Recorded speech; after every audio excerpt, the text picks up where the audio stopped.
Have you ever struggled with overswing, or have you ever tried half swing and see that actually you went longer than what you should do? Well, me too. So this is what we are going to talk about today. But first of all, I'm Mr. D, but you're my friend, you can call me Thomas. And I make video about my journey trying to master the game of golf. And I share my experience with you so you can improve as well. So let's get to the topic of today. Swing or backswing that are actually too long. And so I'm going to talk, maybe you can relate to what I'm going to tell you, which is when I try to do my backswing, when I see other people, the pros and so on, I see they are going very far in their backswing, and you heard that this is power, this is how you get a lot of turn in your backswing, having your arms that are very high and so on. This is what creates power, this is what actually allow you to hit the ball very far and so on. And the issue is we are seeing that and think, okay, so I need to turn and I need to let my arm as much as possible above my head and so on, so I can generate a lot of power. But actually, this is where is the issue, the main issue that we are facing is there is a big difference between what we are seeing them doing and what they are actually trying to do. Because there is,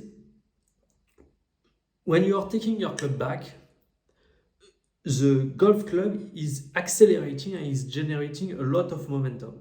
And at the second you are stopping your backswing, when you think, okay, I'm far enough, I stop, the golf club have a lot of momentum, which cause to actually continue until you're reaching basically the limit of your body in terms of flexibility.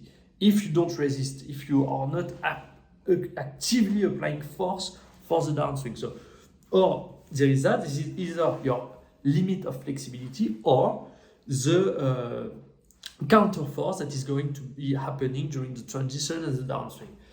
And but the lapse of time between those two is going to be a moment where the club actually continue to move back. And that's the issue. It's if in your head you think, okay, I need to go, so if you have a clock, and I need to go, not a clock, but two third, and you stop there, basically your backswing is going to go full, because it's going to continue on its momentum until the end of your backswing. And also there is that's just that. And so how you fix that? This is the main issue. Can you actually fix this idea? So we have established something very important. This is primarily an issue of mind conceptualization of what the full backswing length is. And so, what is the full backswing length? It's basically just shoulder height. You're taking your club back to shoulder height, and then it's done. Your backswing is done. And so you need really to try to train your mind, your body to feel that the club being perpendicular to the ground and your arm perpendicular to your body is actually the end of your backswing. So, and then, given your flexibility, given how hard you are coming back on the downswing, you are going to go further or less. And then if you want to go for a long drive swing is actually 2/3 or 3/4 of a full backswing. So the full backswing that you should have in mind is actually half backswing, and the long drive backswing that you could have in mind would be 2/3 or 3/4 of what you used to think is a full backswing. And that way you are going to have time to do the transition, to do the downswing in order to generate the force that is going to come back and accelerate.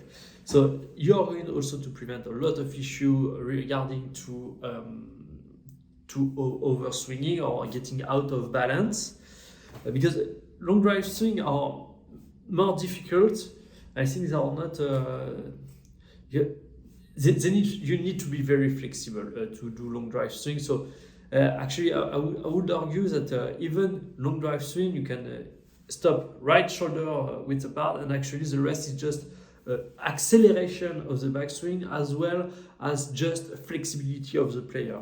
And you just try to stop your swing, arm parallel to the ground and club pointing to the sky, perpendicular to the ground.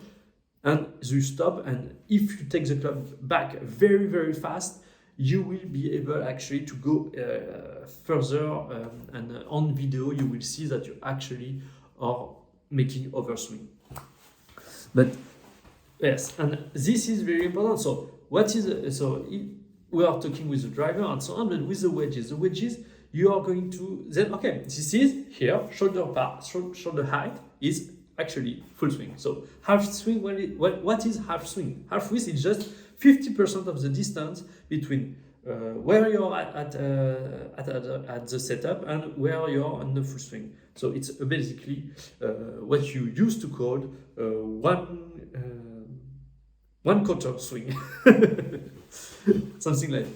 So yes, and this is, I hope it helps. I hope it makes sense, and if you're struggling with that, it's very important, because I didn't talk about, but why do having too much length in the backswing can be an issue and so on, is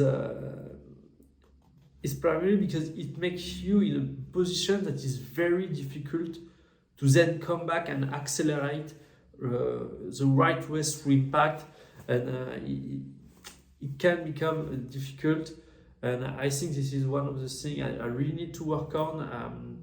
I'm not applying enough force, or I'm going way too long, and I think it's just mental. It's just the way I think. I'm used to think about the backswing length that is wrong, and I need to change that and reprogram that in my brain. And I'm going to do that in the next session of training. So I'm going to focus on really having this club being perpendicular to the ground, really going up in the sky, especially with the driver, and with the wedges, really trying to not get above my shoulder height, because with the driver, there is something important. With the driver, the club has a lot more momentum, and so your flexibility is going to be a huge component of your backswing length. Where with the wedges, because the club is traveling a lot slower, because you're not trying to generate speed, but you're actually trying to generate a control of the distance, then the flexibility is going to be a lot less important in terms of backswing length. And so the full backswing, which is the height of the shoulder, is going to actually be almost where you want to end up with the wedges. Maybe you're going to end up a little bit higher, but really that shouldn't be. You should be very, very close to your shoulder height. So I hope it helps. I hope it's interesting. If you like the video, don't hesitate to smash the like button. Put any comment if you have any thoughts about what I just said. If you think it's correct, if you think I'm wrong, why I'm wrong, and so on. So don't hesitate, and I see you next time.